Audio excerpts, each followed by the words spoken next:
Well, as many of you know, I've been off the YouTube for a few days working on what I just released the other day, which I consider to be one of the most critical things that has to do with anything Q did, with anything that Trump is doing, with anything that patriots have to say at all.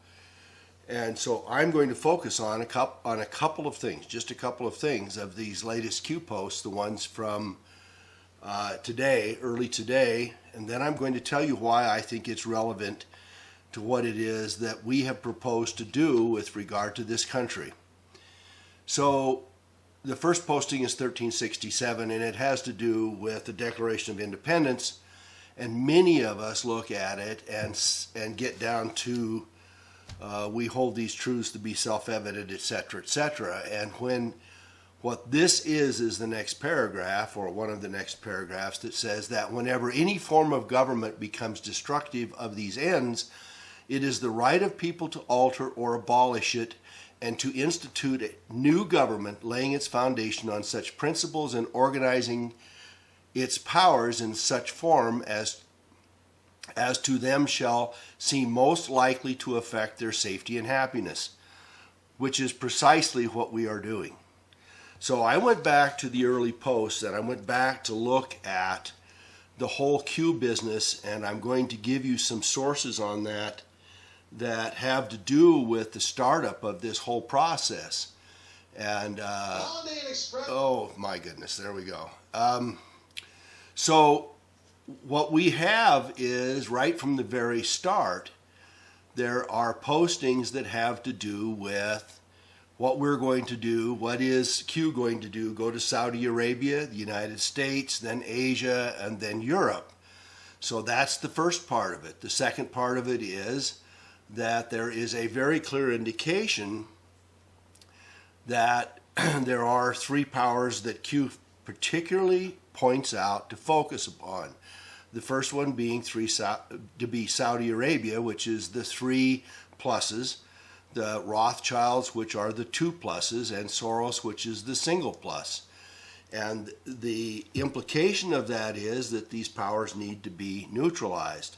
Q points out that at the outset, the election of Trump neutralized a fourth family, but Q goes on to point out that these remaining three families rule the world, and that the people who everyone has been focusing on, which is Obama and Mueller and Hillary and the Clinton Foundation and 100 others, are just puppets. And they are puppets that are working for these families. Well, these families, Q goes on to point out, both were in Saudi Arabia, and that was apparently neutralized. It's hard to know. It's impossible to know. And then Q goes on to point out that that the Fed is at the core of this whole process. And Q says, who owns the Fed? Well, that's the deal.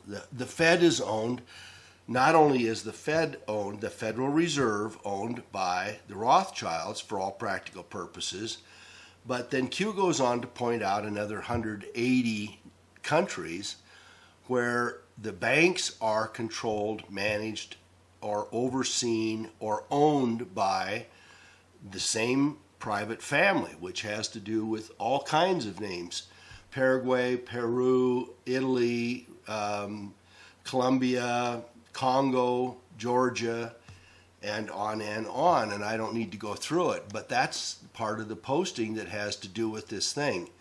So Q keeps saying three pluses, two pluses, one plus. Soros is the one plus, but the Rothschilds that are in post, I think, 123, going clear back to last year, November 11th of 17, are supposedly a $2 trillion outfit. Well, Soros, Q claims, is a $1 trillion outfit. Well, if Soros is a $1 trillion machine, it is a $1 trillion machine that responds to the $2 trillion machine, and that being the Rothschilds. So what do we learn from all of this, and how does this put it together? How is it that we see ourselves according to this 1776 declaration that has to do with our freedoms. And speaking as someone who knows a little bit about the Constitution, I want to engage you about what those freedoms mean. First of all, having to do with speech, something that we're finding out on YouTube and on other formats is being squelched, is being censored and reduced. The right of assembly. Well, we saw this even with some of the groups that have come out in favor of Trump over the last 2 years, that have been surrounded, enclosed, and attacked by the Muslim Brotherhood and others and not protected. The freedom of the press. Well, the freedom of the press no longer exists. Why is that? Well, it's because one family owns all of the press, directly or indirectly, and it is all closed in. Our personal rights to be entitled to go to court, to habeas corpus, to attorney, to trial, to a speedy trial, to confront our accusers, to have our own witnesses, and to have a fair and reasonable a sentence, even if we're found guilty. All of those things have been ripped out by the Patriot Act and the Freedom Act. So what is at the core of this? What is below and behind that, which is inherent to the whole process of our Declaration and our constitutional form of government? And that is this: without money, without an economy, without a free source to be independent and to determine our own ends, none of these freedoms mean anything. It doesn't do us any good to have the right to defend ourselves if we don't have any property. And the property is being routinely taken away. And not only is it being taken away by these Patriot Act and Freedom Act and others, but it's being taken away economically. And that has been done since 1913 and even way before then.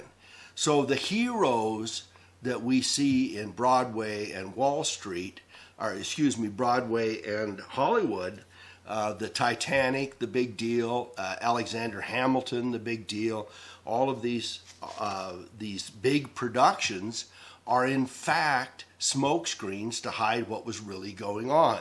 The Titanic was one of the processes by which J.P. Morgan, who owned the process behind there, Morgan had access and interest in the Federal Reserve. The Federal Reserve and its owners had access to the International Mercantile Marine, which owned the White Star Line, which owned the Titanic. And so they invited Benjamin Guggenheim, Isa Strauss, and David Astor to be along with them, along with J.P. Morgan, who at the last minute backed out and didn't take the Titanic. The rules of the Titanic were set up so those guys didn't get onto a life raft and they all died. Well, Q pointed that out. And Q said that had something to do with it. Well, why does it have something to do with it?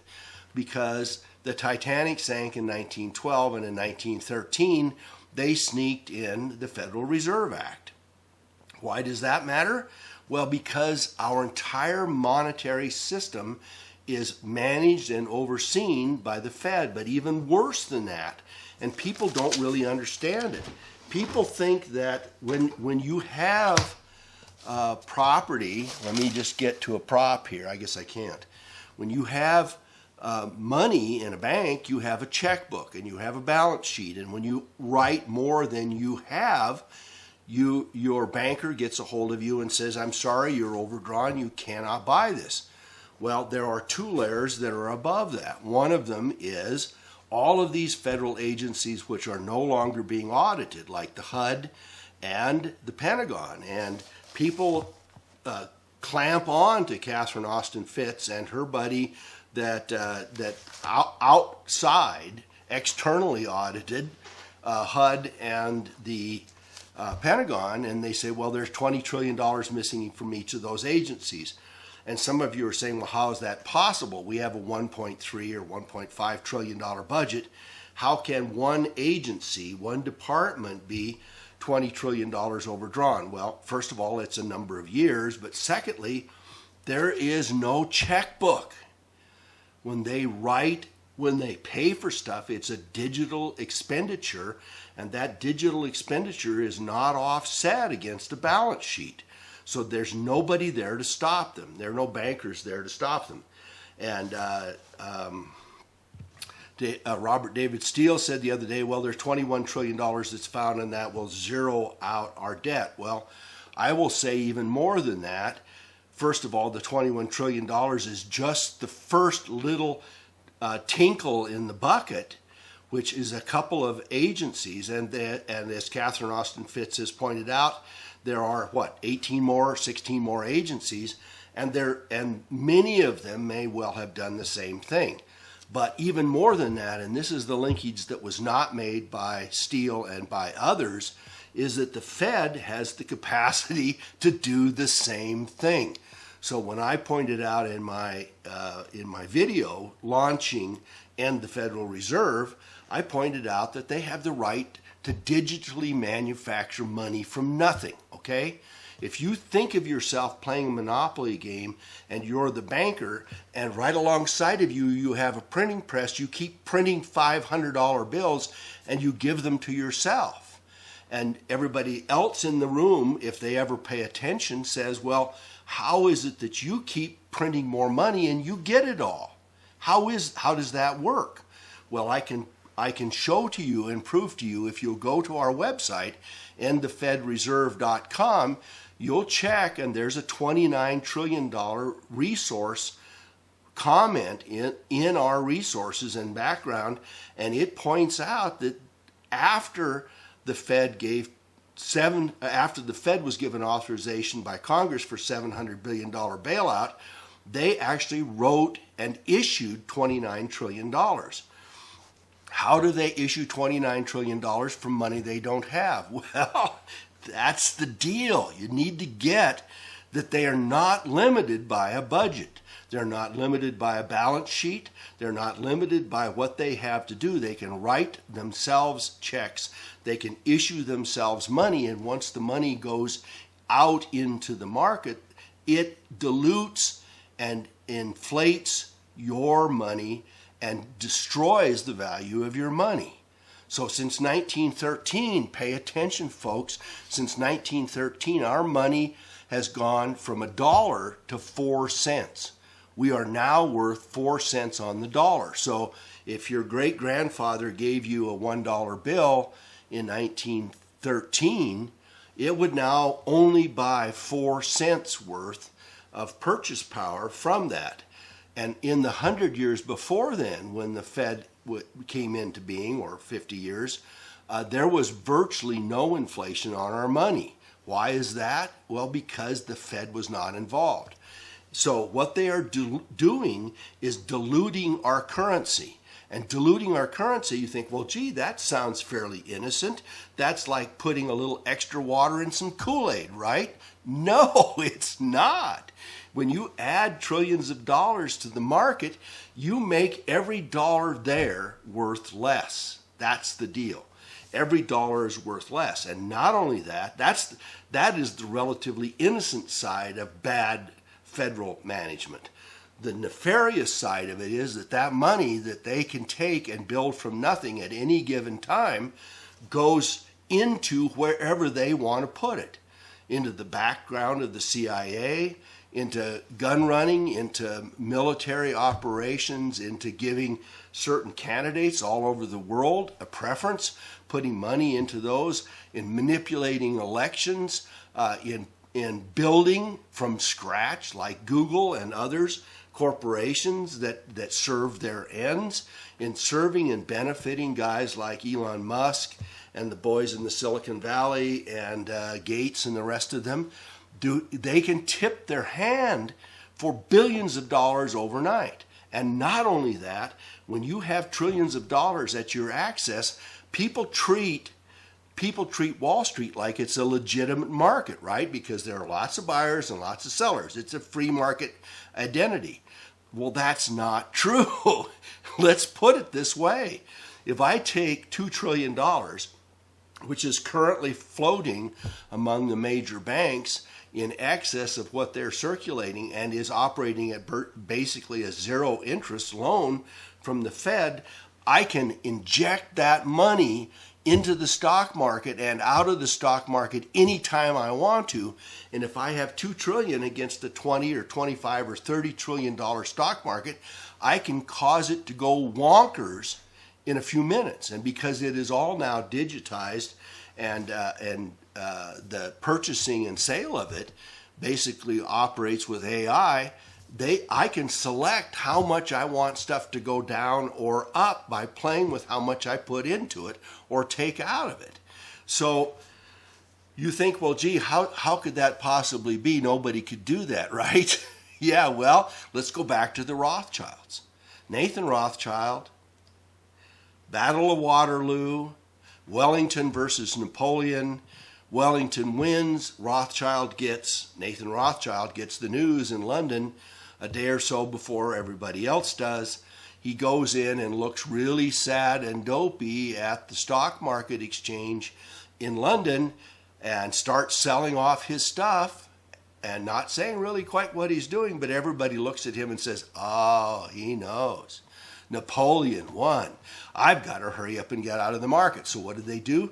The market tanked, and it wasn't a 20 or 30% drop. It was I don't know the exact number, but a 90 or 95% drop. So basically by the time the market ended the day, the stock market had basically zeroed. And the value of the money that was held by the crown had zeroed. And so Nathan bought it all up and increased his value by something between 5 and 50 times more money. I don't know the exact numbers. And they bragged about it. So they financed both sides of the Napoleonic Wars. They played with it from multiple nations. They watched who was going to win and lose. They banked against it and made everybody tank the market. So they made money on the war. They made money loaning on the war. They made money making supplies available for the war.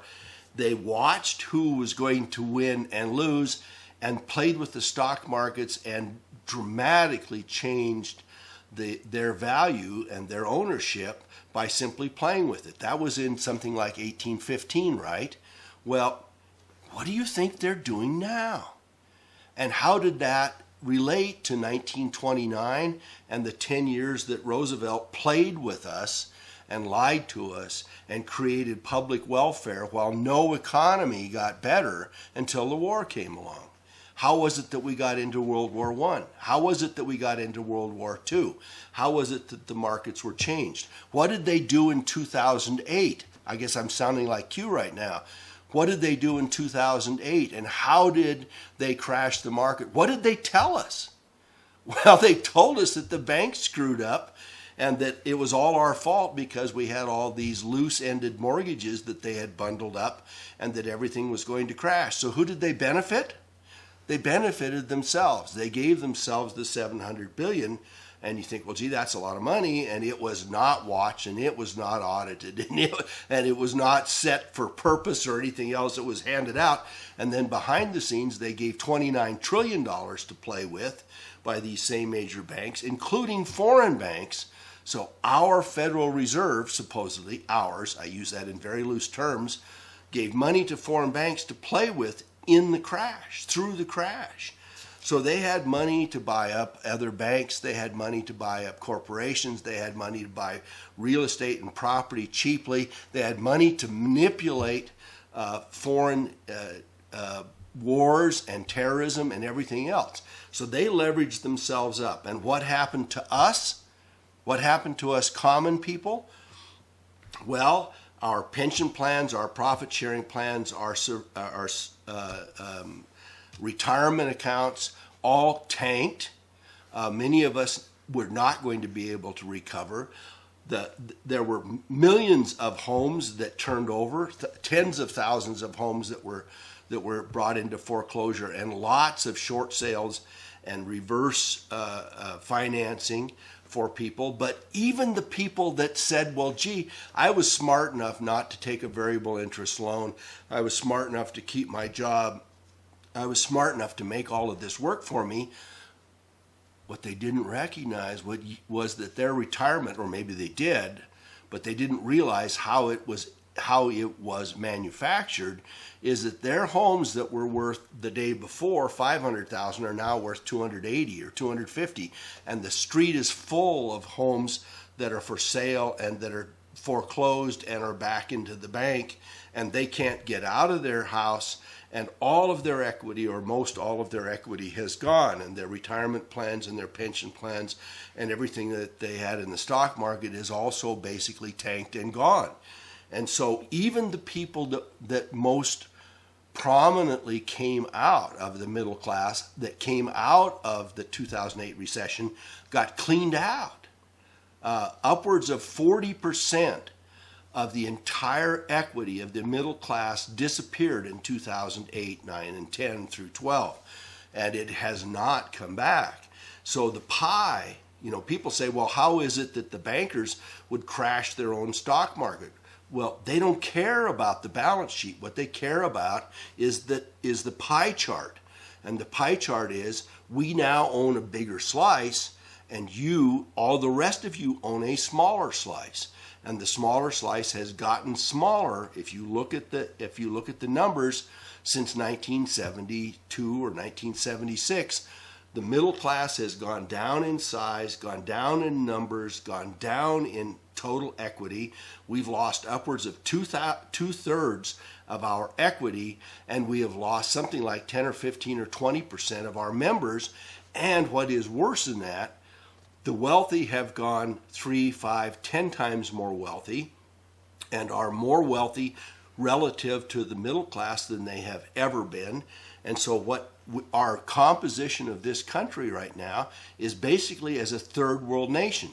When I grew up, we used to laugh at those countries like Mexico and Paraguay, etc., where there were 5 or 10 or 50 wealthy landowning families and bankers, etc., and that everybody else was a peasant. Well, we are very quickly approaching that, and for all practical purposes, we are there. So what Q points out, and points out again today, has to do with exactly this issue, and it goes clear back to November to say, look at the 2 pluses, look where we're going to have to go, look who are the ruling families, and those ruling families are going to have to be taken down. So what some of the frogs put together, had to do with end the Fed Reserve, end the Federal Reserve. And if you go to endthefedreserve.com, you'll see linkages and the rest of the stuff there. And I am going to attach to the back of this the video that we put together that expresses what we're asking people to do. I am absolutely delighted that we have almost 3,000 signatures already on the petition at petitions.whitehouse.gov, and all those linkages will be directly below the video in the collection just above your comments. But what is more than that, I'm delighted by the many people, the 100 or so people that have already said, what can I do to help? And what I'm going to say to you right now, what you can do to help is get on Twitter, get on Facebook, get wherever you're going to go among your social groups and say, we have to get these guys out of here. Take a look at some videos on YouTube. Please sign the petition and talk to your family, talk to your friends, talk to your neighbors, because we are running out of time. Now, one final point. If POTUS and Q are connected or not, when we get to this, what we have to do is take down the Fed. That's all there is to it. None of the rest of the freedoms matter, including our military protection, our borders, or any of the primary fundamental rights that are in the Bill of Rights or that are ascribed to us. None of those matter if we are not part of the economy. So our most fundamental floor plan for freedom has to do with having the right and the freedom to succeed, to collect money, to gather wealth, and to provide it for our friends and family, and to develop businesses and an economy that actually fosters and set forward our freedoms to engage in business and engage in the economy. Without that, we are done. So I'm going to close this now. Please give a thumbs up. If you agree with it, please listen to the video that I'm going to attach behind this if you have not already done so. Please, more than anything else, pass around endthefedreserve.com and the petition.whitehouse.gov to see that it gets signed, because we can be in front of the curve. We can be ready when POTUS comes to knocking on the door of the Fed. We can be millions of people that say, yes, sir, do it now, and make sure that it's done. And if POTUS doesn't follow on that, folks, we have to do it ourselves. That's all. We have to do it ourselves. We have to see to it that it gets done. So thank you so much for it. Hang in there, and thank you so much for your support. There is a hideous monster growing in this country and throughout the world. It is a very real Jekyll and Hyde story, which oddly enough began at Jekyll Island, Georgia in 1910. The schemers of this plot include the Rothschilds and Warburgs from Europe, along with the Rockefellers and J.P. Morgan of the United States. You should know that the Federal Reserve is an intentionally deceptive name. It is not federal, but made up of these same elite families that have owned it since 1913. What is more, there is no reserve.